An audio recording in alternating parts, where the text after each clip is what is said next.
Hello, and welcome to the Kickstart Your Confidence 21-Day Global Summit. We would like to welcome you and let you know that we will begin shortly. We are live from Victoria, BC, Canada. Let us know where you're attending from in the comments. We also wanted to share our content note with you and remind folks that the information that is provided herein is for educational and entertainment purposes only. This information is not intended to diagnose, treat, cure, or prevent disease, but to inform you, the participant, of alternative methods for healing. In all health-related situations, qualified healthcare professionals should always be consulted. Some of our experts are doctors, naturopaths, and other medical professionals. However, you are encouraged to consult your own healthcare professional. In other words, no doctor-patient relationship is informed or suggested at any time during the series. Please also keep in mind that the host finds a lot of information from credible third parties and shares it here in this online forum when it is relevant. By participating in this online event, you acknowledge and agree that the third-party content is not created by the host and is shared with you, the participant, for educational, entertainment, and informational purposes only. And in no way do they guarantee a pledge or endorsement by the host for you, the participant, to take action on what the third party suggests or recommend on their sites or in their interviews. Please understand that this event provides general information only and is never a substitute for professional and medical advice. Most importantly, please consult your healthcare provider if you suspect a serious health concern. Always seek the advice of your mental health professional or other qualified health provider with any questions you may have regarding your condition. Your health is your wealth. Don't delay in taking the proper steps in saving your life. By the same token, we are also not providing any financial advice during this series. A summit, online forum, workshop, event is meant to inform. Taking action for your own health, finances, and life is meant to create change. Never disregard professional advice or delay in seeking it because of something you have heard or read that was shared during the online summit. Our platform provides an open and safer space for the critical and civil exchange of ideas that aren't often talked about when it comes to menopause and aging. Some content in this series will include topics and themes that some viewers may find difficult. We will always do our best to give you a proper heads up to prepare yourself mentally and emotionally beforehand. Thank you so much and welcome and enjoy today's show.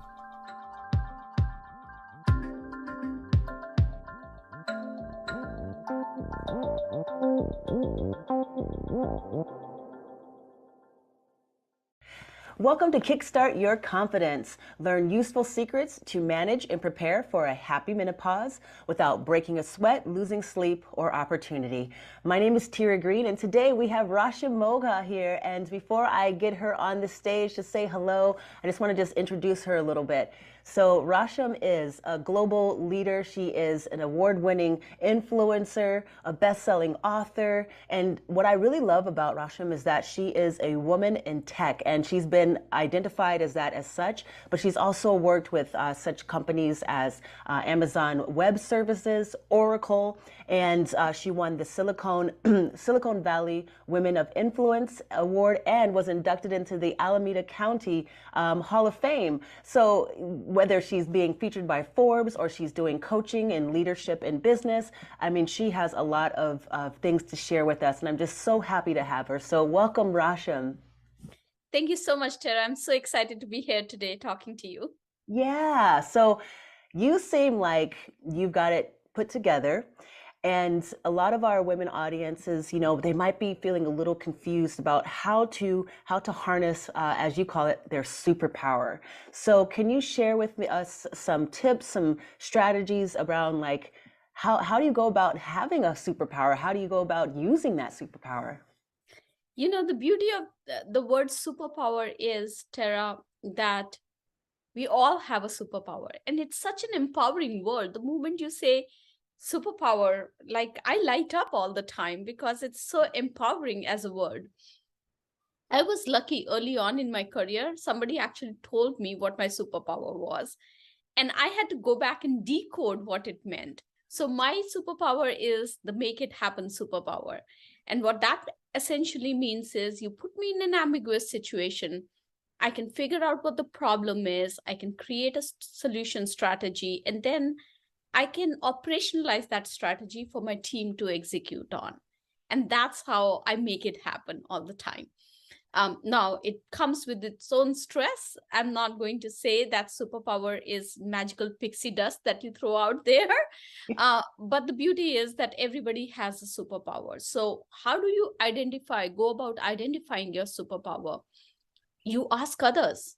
Every time somebody sends you an email saying, great job done, or I really appreciated you on this project, instead of writing back and saying, oh, it was all teamwork, because we women sometimes try to be so humble about things and try to give credit to the entire village for success, which we should.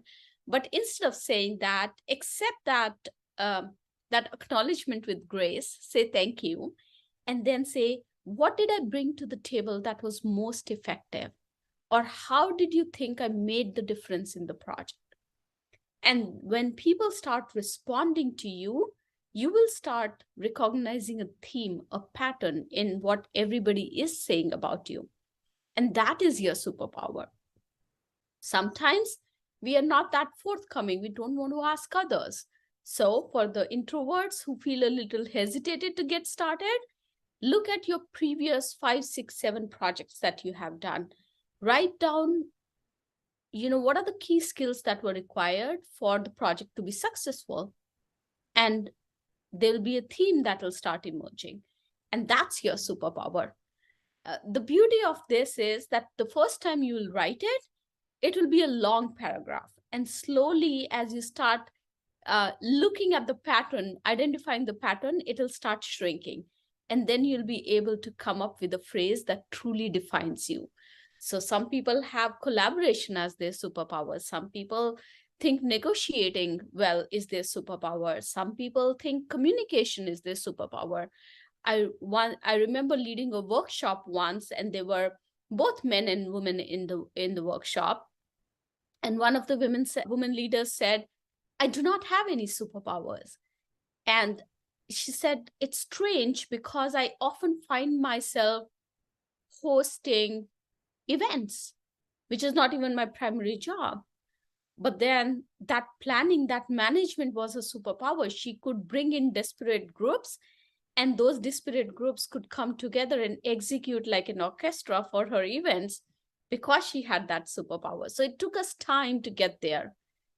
Incidentally, in the same workshop, there was a male leader, and he wrote 2 pages of superpowers. Everything, every leadership competency was his superpower. And we had to drill down for him. So I want to bring in that nuance about how you perceive yourself, especially, being in technology. I see how male leaders perceive themselves and how female leaders perceive themselves. And there's a nuance to it. So I want to highlight that everybody has a superpower. Everybody can figure out what their superpower is. And then the challenge is, how do you make it a phrase that you can often use in your conversations and really tell people what your superpower is instead of forcing it? That's so juicy. And what I didn't mention is that you are also the founder of eWOW, Empowered Women of the World. And I'm sure you work with a lot of women who maybe come in and they're just like, I don't know.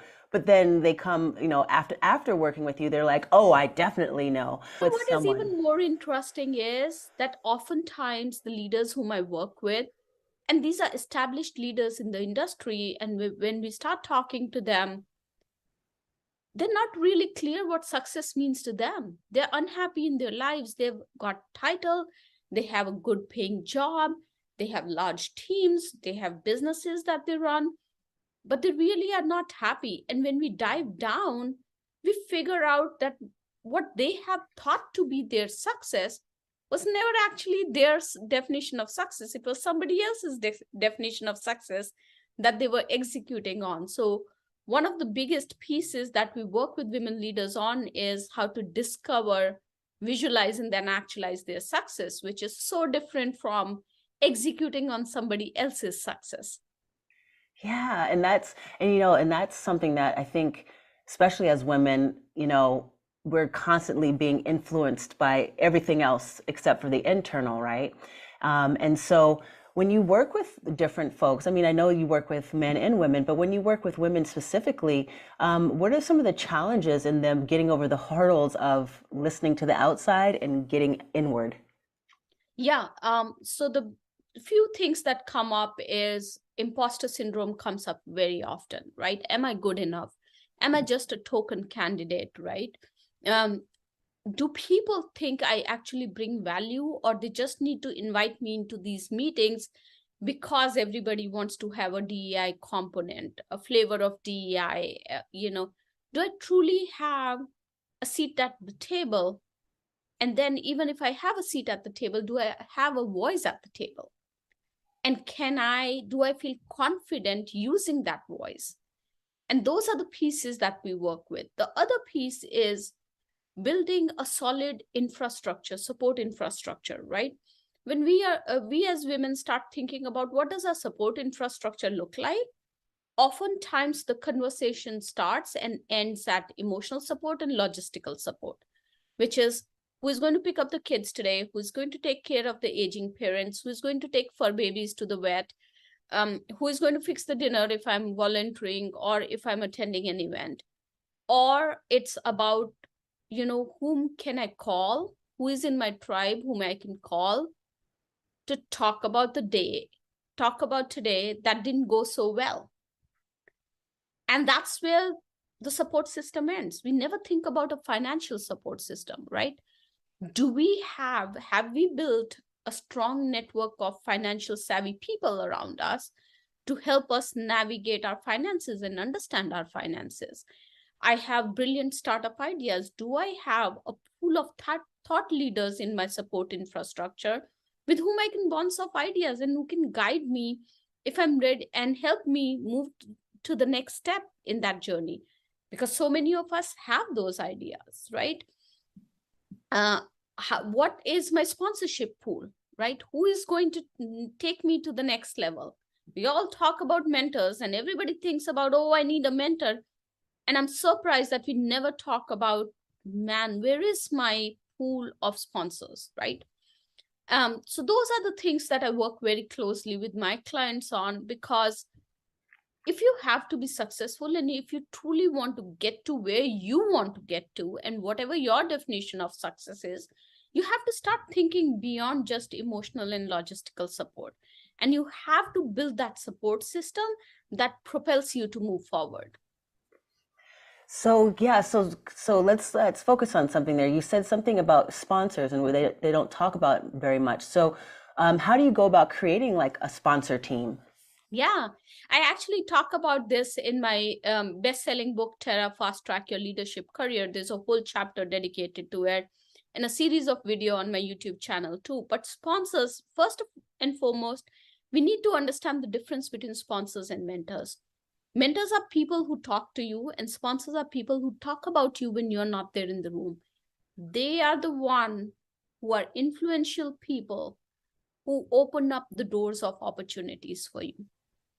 And that's important. Think about mentor focusing on guiding you on what to do, and think about sponsors guiding others to gravitate towards you. And that's the beauty of that relationship. And I personally feel women are over mentored and under sponsored because we never focus on building that sponsor pool.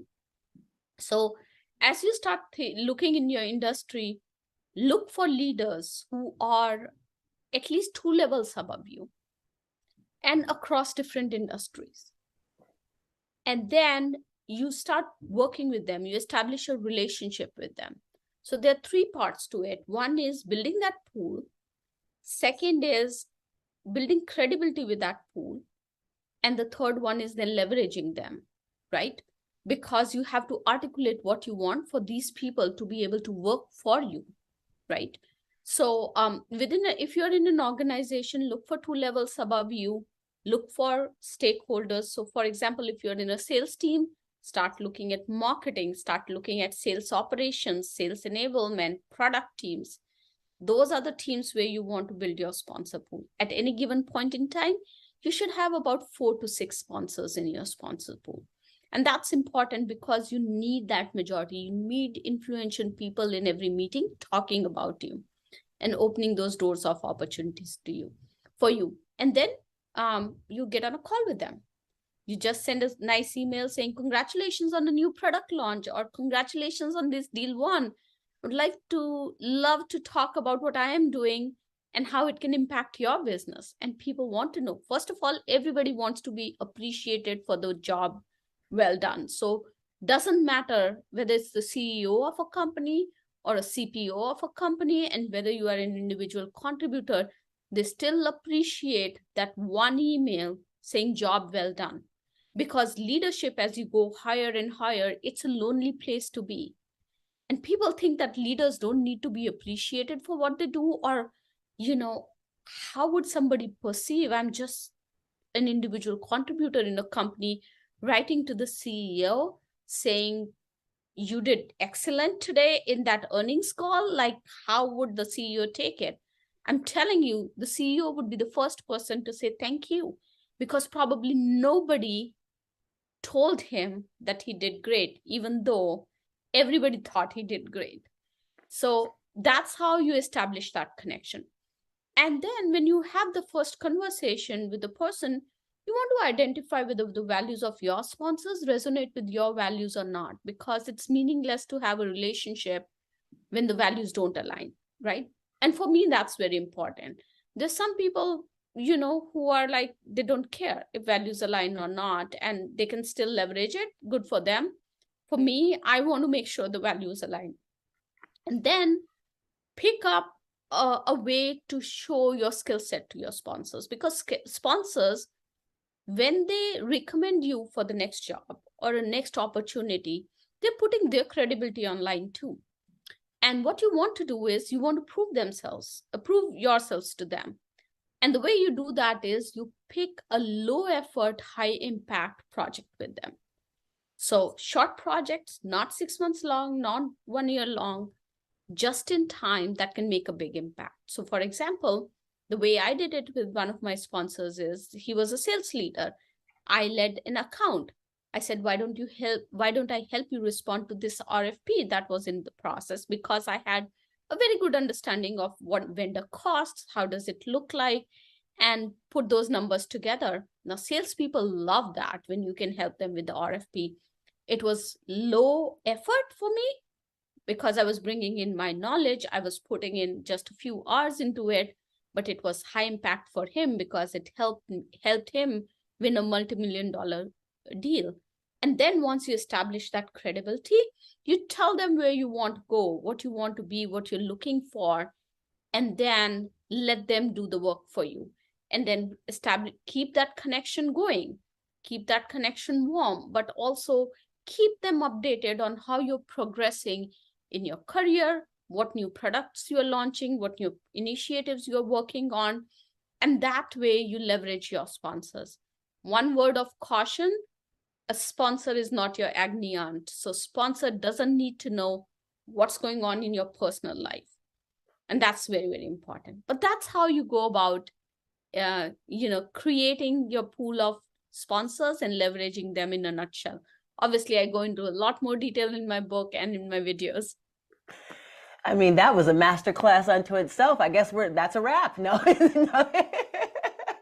I love how clearly you can break down things, because, just that little snippet, I'm sure someone can just, really run with that, and then hopefully start to move into the next part of that, which I would think would be, building your own intellectual platform. Can you speak a little bit about that? Yeah, we talked about it a little bit beforehand, but that's what I mean when I say intellectual platform. It's not just about your emotional support system or your logistical support system. Think about your financial support system. That's extremely important. So many of us stay in bad jobs and bad relationships because we haven't taken care of our finances. It's so important. It's so important to understand your finances, and it's never too late to start on that.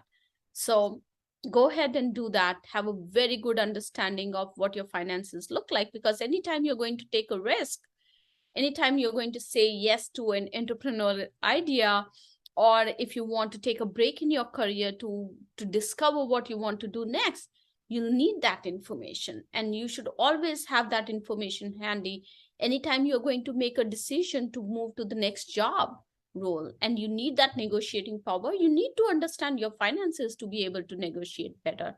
I'll give you an example. I had a woman leader who reached out to me because she wanted to get some understanding of, coaching around negotiating, because she said, the last job that I had, I used to work in Seattle and I made a good amount of money, but then I took a 20% increase, came to San Francisco, and yet I bring home less money now. Because what she forgot to do in the process was negotiate for a tier 1 city versus tier 2 cities. And Washington, Seattle does not have state tax. And California has a state tax that's pretty high. Yeah. So you have to consider those things. You would not be able to negotiate until you understand that piece of your finance. Similarly, for entrepreneurial journey, like how many times we get frustrated with the job and we say, geez, I could quit today and start something of my own. But then do you have people whom you can talk to, who can tell you what a startup journey looks like? So many people start a startup and then say, I need to get funding, I need to get funding. But getting funding and having people invest in your company has its own set of issues that it comes with. And sometimes it's better not to get funding and self-fund things. Do we understand that difference, right? Sometimes, you don't need to quit a job and get funding and get all pieces in place before you can start vetting out your idea and seeing if there is a market or not. But because you don't have that platform, you have nobody to bounce off these ideas with. And that's why that becomes important. And then your career coach becomes important. Your executive coaches become important. I am an executive coach, but I have my own executive coach as well, because we all need coaches. We all have, blind spots that we need to address. So that's what building a intellectual platform and building an intellectual support system means. And that's, I mean, it seems like if we all knew that, then everything would be different, right? Life would be a totally different proposition. And so when you've been, you've worked in so many different, just very high level spaces. And I'm sure there aren't a lot of women, women of color, brown, Asian, just Black women. And so when you're in those spaces, how have you learned to really just communicate, just really be who you are and show up in your full self, that everyone wants to talk about you and wants to sponsor you and be on your team? I think being authentic and being real with your values is really, really important. I'll give you an example. Since 2008, I've managed global teams and I've always worked remote. And this is one thing that I don't compromise on. I love traveling. I hate commuting in the Bay Area. It's a lifestyle change, and that's something that I'm not ready for. And this is something that if the recruiters reach out to me, I make it very clear to them. All the job changes that I've had since 2008 have been mostly through my network, through my sponsors. And they know what's the non-negotiable for me. So companies with whom I have worked with or worked for have made that concession for me, because they know what I bring to the table is so much more than physically being there in the office, right? They appreciate the authenticity. They appreciate the knowledge that I bring in and the impact that I can make, right? So, but to be able to negotiate that, you have to be very confident in the skill set that you bring in. And that's one thing that I do not ever let waver. So I might be in a very, very distressed situation, but my confidence never goes low. And if it goes low, I have strategies that I have developed with my executive coach to keep it high so that it doesn't show to the outside world. And that's very, very important to do, because we all deal with imposter syndrome. There are times when, when things are going on. And to give you an example, when I joined my current job, everybody and and being a part of being a GM for a multi-million-dollar business and running that business. Everybody has over 20 years of experience being in that industry, being in that company at that level where I am. And sometimes I felt like an imposter because people would have that institutional knowledge and I had no idea about it. But I had to always keep my confidence high, knowing that I have the experience of working with multi-billion-dollar companies around the world that many of these leaders do not have. So I bring something unique to the table that the team does not have. And the team hired me for that, and they appreciate me for bringing that diversity of thought into the conversation. So what I'm hearing is, definitely have some kind of circle of influence that can help you. Think about who you are, where you are realistically and authentically, and that includes your values, but also looking at, don't be afraid of looking at your finances because money does talk, and, if you, like you said, if you're burnt out and you're like, I want a career change, I want to quit. Well, how are you going to do that if you don't have the funds to it?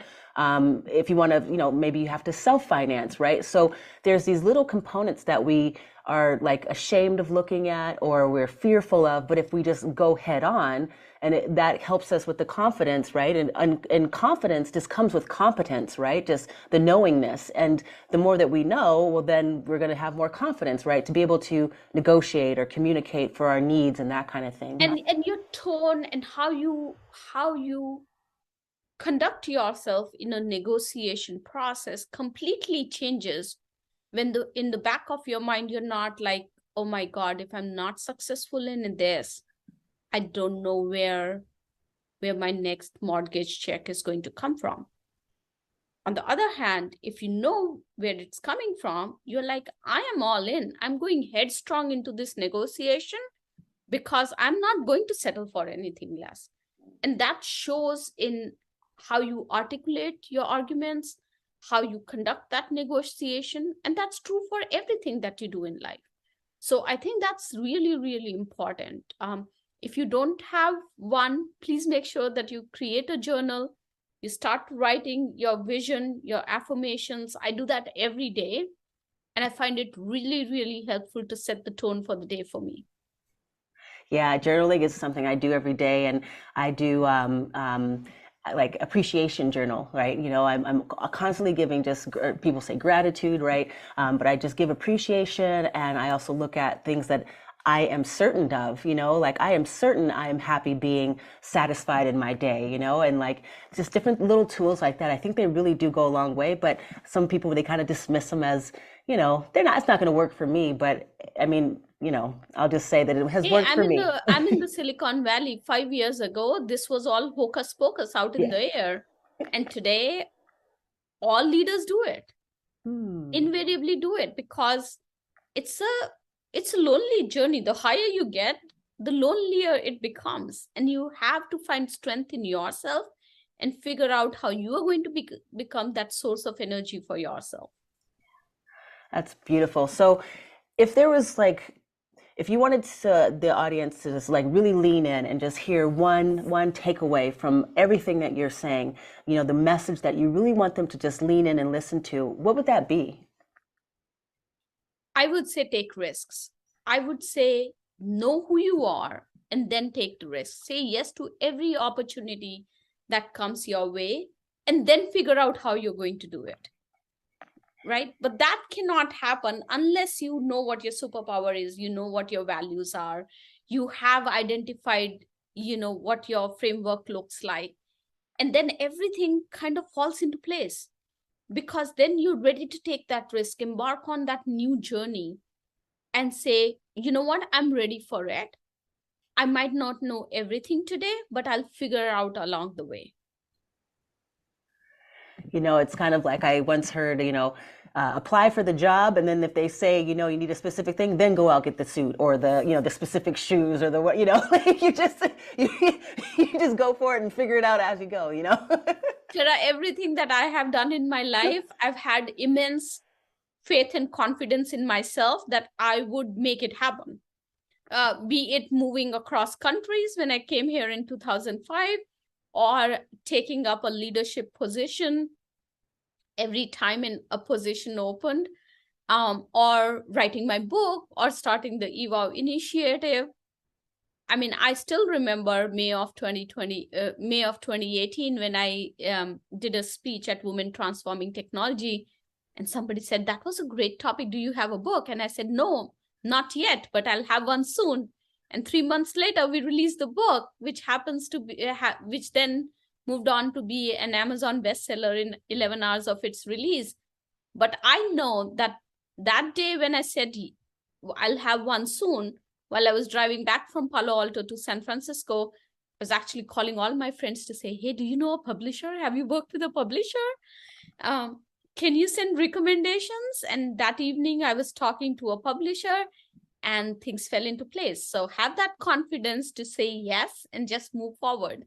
Yeah, I mean, that's a great story. And this summit is also like that. You know, it's just a conversation with my co-host, and she was telling me some things, and I was like, let's do an event. And, putting it together in 16 days and just really just reaching out. And I didn't know you, but I just saw something on the digital space that I was like, you look like someone who could really add value, right? And then we just had a conversation and we connect. And I really look forward to just connecting and keeping in touch with you, because you're just such a gem, and I just really appreciate you. And I appreciate you very much and all that you're doing. Oh, thank you.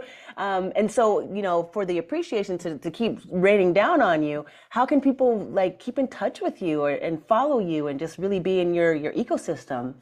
So people can reach out to me on LinkedIn. There's only one Rashim Mogha on LinkedIn. There are two profiles. Only one of them is active, and that's mine. The other one is mine too. I just forgot the password, so I had to build it all over again.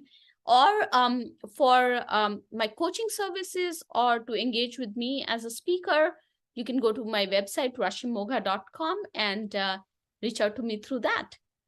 It's lovely. Yeah. And definitely reach out and, don't be afraid. Take the risk of just making that connection, because technology has really made it easier, in many regards to be able to do so. So for all of you listening here, I just want to say thank you. I also want to say thank you to Rashim Mogha for coming on and for this. This has been great.